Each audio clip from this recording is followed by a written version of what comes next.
আল্লাহ ওয়ালাদের সহবত নিলে আল্লাহ ওয়ালা হওয়া যায়, ঠিক না বেটি? কবি বলে সহবতে সালেহ তুরা সালেহ কুনত, সহবতে তালেহ তুরা তালেহ কুনত। আল্লাহ ওয়ালা নেককার বুজুর্গানে দিলে সহবত থাকলে আল্লাহ ওয়ালা হওয়া যায়, বুজুর্গ হওয়া যায়, ঠিক না বেটি? আপনি যখন আমরা আব্দুল কুদ্দুস সাহেব হুজুর, আমাদের পীর সাহেব হুজুর যিনি, উনি সাধারণ ব্যক্তির ঘরেন না, ওনাদের বংশ এবং ওনার আব্বাজিনে আমরা দেখতাম এখানে এসে বসতেন। আমাদের দাদা যান বহুত বড় একজন বুজুর্গ ছিলেন।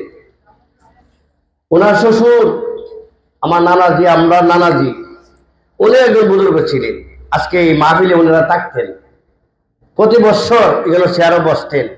তারা আসতেন হাসি মাখা, চেহারা থাকতো, কথাগুলি বলতো, দেখতেন। আজকে তার কবরে চলে গেছে। মহান রাব্বুল আলামিন যেন আমাদের নানা এবং দাদাজিকে আল্লাহ জান্নাত নসিব করে, আমিন। ভাইরা আমার, এই বুজুর্গদের কাছে আসলে ওদের কাছে মুরিদ হইলে লাভ কি? মুরিদ হওয়ার জন্য অনেকে বলে যে মুরিদ পীর মুরিদি নাই, নাওয়াজুবিল্লাহ বলে না? একদল বাড়িছে পীর মুরিদি বলতে কিচ্ছু নাই।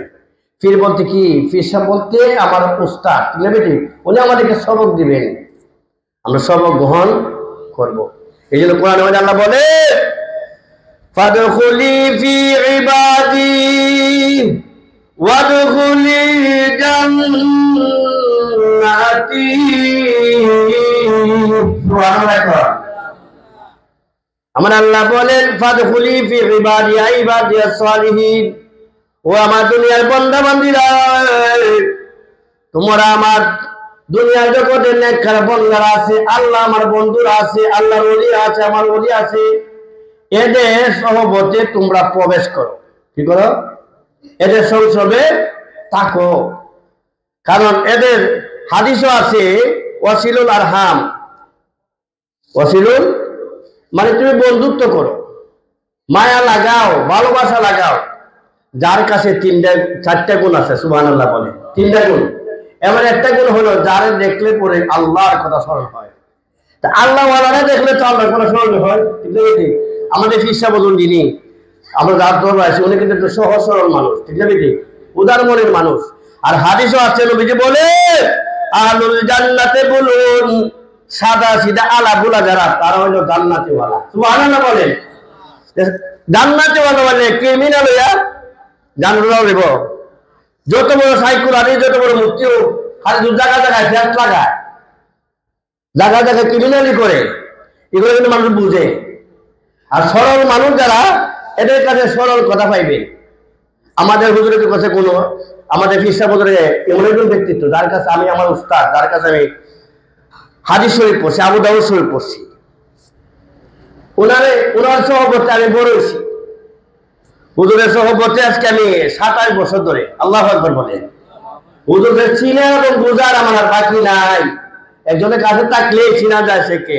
আমার জীবনে, আমার এই পীর সাহেব হুজুরের মুখ থেকে জীবনে কোনোদিন কাহারও একটা বদনাম শুনি নাই। সুবহানাল্লাহ। হুজুরের জীবনে কাহারও মনে একটা কষ্ট দিয়ে কথা বলে না। মানুষের মনে কষ্ট দেওয়া কি ভালো? মানুষের মনে কষ্ট দেওয়া যায়? কারণ হাজারো হাজারো কাবা আছে, একদিন বেহতর আছে। হাজার হাজার কাবা ভাঙলে যেমন গুনাহ, মানুষের অন্তরে ব্যথা দিলে, কষ্ট দিলে এমন গুনাহ। কেন আমি কষ্ট দিব?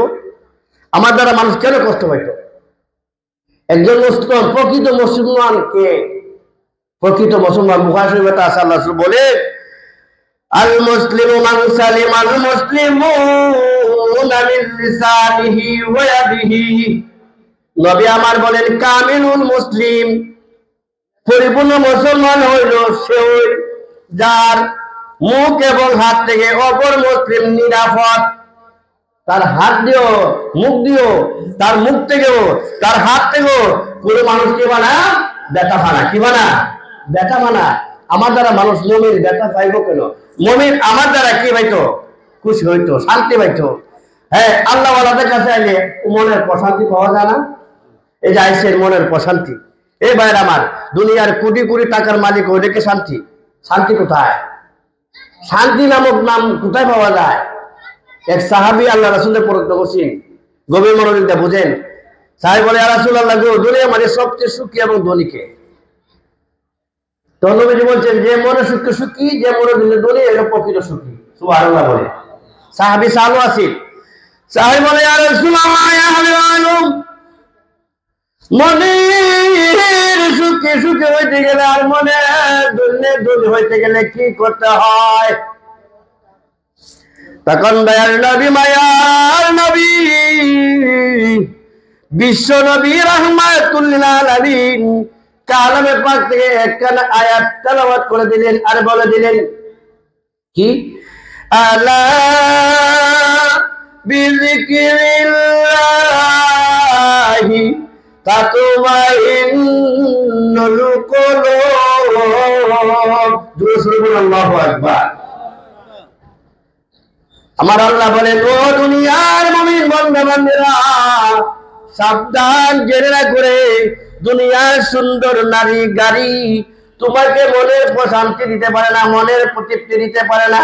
তুমি যদি মনের তৃপ্তি আর মনের সুখে হতে চাও, তাহলে সকাল সন্ধ্যা হিসাবে তোমার সবক দেনি, এ সবক অনুযায়ী জিকির করো আর বলো লা ইলাহা ইল্লাল্লাহ।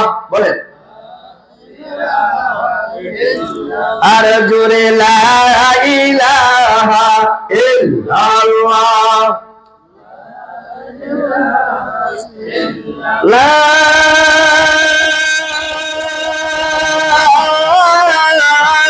ইলাহা ইল্লাল্লাহ মুহাম্মাদুর রাসূলুল্লাহ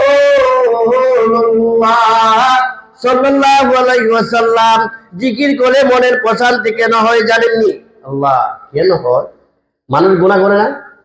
ওই আমরা আগে বক্তব্য বলে গেছেন, মুহাদ্দিস সাহেব একজন ভালো আলেম, উনি বলে গেছেন মানুষ গুনাহ করলে গুনার একটা দাগ অন্তরের ভিতরে পড়ে। যেমন এইভাবে সাদা কাপড়ে মনে লাগা দাগ লাগে না, এভাবে গুনার ময়লা কলবের ভিতরে অন্তরের ভিতরে পড়ে। গুনার ময়লা যখন অন্তরের ভিতরে পড়ে যায়, তখন মনের ভিতরে একটা প্রশান্তি, মানে মনের ভিতরে একটা অশান্তি কাজ করে, পেরেশানি কাজ করে। তখন এই যে কলবের ভিতরে ময়লা পড়ছে, সেই ময়লা দূর করবার সাবান কি, হাতিয়ার কি, রেত কি? তখন নবীজি বলছেন তোমরা কি করো? বেশি বেশি করে জিকির করো। জিকিরে দ্বারা তোমার অন্তরের যে মরিচা পড়ছে, মরিচা কি হবে? দূর হবে। এই জন্য কোরআনের মধ্যে আল্লাহ তার মুমিন বান্দাদের বান্দাকে বেশি বেশি জিকির করার জন্য আল্লাহ বলছেন। আল্লাহ বলেন ইয়া আইয়ুহাল্লাযীনা আমানু যকুরুল্লাহা যিকরান কাসীরা। আমার দয়ার আল্লাহ, আমার মায়ার আল্লাহ দুনিয়ার মুমিনদেরকে ডাকে, বলারে মুমিনেরা, শয়তানের ধোঁকায় পড়ে তুমি শিরক করেছো, শয়তানের ধোঁকায় পড়ে তুমি কুফরি করেছো, শয়তানের ধোঁকায় পড়ে তুমি বেদাতি কাজ করেছো, শয়তানের ধোঁকায় পড়ে তুমি অহংকারী করেছো, শয়তানের ধোঁকায় পড়ে তুমি হিংসা করেছো, অর্থাৎ এই সমস্ত রোগে রোগান্বিত হয়ে গেছো। এবার একটি কাজ হলো, এক নম্বর হইলো খালি তওবা করো, দুই নম্বর হইলো মওলায়ে পাকের জিকির বেশি বেশি করে করো। যত জিকির করবা, জিকিরের দ্বারা তোমার কলব পরিষ্কার হবে। ঠিক কলব পরিষ্কার করার দরকার আসেনি, কলব যখন পরিষ্কার হয়ে থাকবে, এই জন্য দেখেন খাঁটি মুমিন যারা, এরা সামনে যদি কোরআনের আয়াত এবং জিকির করা হয়, তারা দিলটা থরথর করে কাঁপতে আরম্ভ করে, সুবহানাল্লাহ বলে, এবং শান্তি পায়। কোরআনের তেলাওয়াত করলেও শান্তি পায়, জিকির করলেও শান্তি পায়। ঠিক না? ঠিক। এই জন্য অন্তরের মনসা দূর করবার হাতিয়ার আর একটা হাদিসে নবীজি বলেন ইন্না হাযিল কুলুবা তাসদাউ কামা ইয়াসদাউল হাদিদু ইযা আসাবাহুল মাউত। কিলা ইয়া রাসূলুল্লাহি ওয়া মা দিনাহু? ক্বালা কাসরাতু যিকরিল মাউতি ওয়া তিলাওয়াতিল কুরআন। মহব্বতের জুড়ে বলেন সুবহানাল্লাহ। নিশ্চয় অবশ্যই মানুষের কলবের ভিতরে মরিচা পড়ে, জংকার পড়ে, যেমন এভাবে লোহায় যখন পানি লেগে যায়, পানি লেগে মরিচা পড়েনি, জঙ্কার করিনি। লোহার মালিক লোহাতে যখন জঙ্কার করে লোহার মালিক বাজার থেকে রেত কিনে আইন না কি করে পরিষ্কার করেনি। কি না ইয়া রাসূলুল্লাহ ওমা জিরাওহা, অন্তরের ভিতরে যে গুনার ময়লা গুনার মরিচা পড়েছে সেই গুনার ময়লা দূর করিবার হাতিয়ার কি? তখন নবীজি বলেন কালা কসরাতু যিকরিল মাউত, এক নম্বর হাত রইল বেশি বেশি করে মৃত্যুর কথা স্মরণ করো। মৃত্যুর কথা যারা স্মরণ আছে, যারা মৃত্যুকে ভয় করে, সে কোনোদিন কুফরি করতে পারে না, সে কোনোদিন শিরিক করতে পারে না, সে কোনোদিন কি করতে পারে না, অহংকারী করতে পারে না, হিংসা করতে পারে না। ঠিক না কি? হে ভাইরা আমার, হাদিস শরীফ আল্লাহ রাসূল বলে কোন একটা মুমিন যদি প্রতিদিন 40 বার মৃত্যুর কথা স্মরণ করে, আল্লাহ নবী বলেন মহান আল্লাহ তাকে গুনাহ মাফ করে দেয়। মরণ হবে নি, মরণ হবে এগুলো সন্ধ্যা আছে কথা শোনা। আমরা বলি রহমান সাহেবুর মুফতি বলি রহমান সাহেবুর আছে না বরুণার হুজুর, ওনার আব্বা ছিলেন লুৎফুর রহমান বরুণী, বহুত বড় একজন আল্লাহর ওলি এবং কবি, সুবহানাল্লাহ করে। মরণ নামক শব্দ যখন পাকড়াও করবে কেউ বাঁচতে পারবে? বাঁচার ক্ষমতা আছে? আমি এখানে ওয়াজ করতে যে এখন যদি আমার এই মুহূর্তে আজরাইল আটকে পারবো, খুদা না করে আমাদের ফির সাহেবের হুজুরে যদি কি করে এখন আক্রমণ করে যে আজরাইলে আটকাইতে পারবে? ক্ষমতা কারও আছে? এগুলো কবি ভাষা বলে এমন সময় আসিবে মুহূর্ত নিদান, এমন সময় আসিবে মুহূর্ত নিদান, স্ত্রী পুত্র সামনে তৈয়ার করনি বোঝা, ভাই বন্ধু সবে মিলে ফাইরা দিব মাটি, কপট লাগায়া দিব জীবনী লাগি। ঠিক না বেটি? এই যে আপনি আমাদের বাপ দাদা আত্মীয় স্বজন যারা অনেকে কবরে গেছে, কেউ ফিরে আইছে, ফিরে আসার কি সম্ভাবনা আছে? কত মানুষ আইলো গিলো ববের জনম লইয়া, মরিলে তো কোনো মারা নাসি ফিরিয়া। ঠিক না বেটি?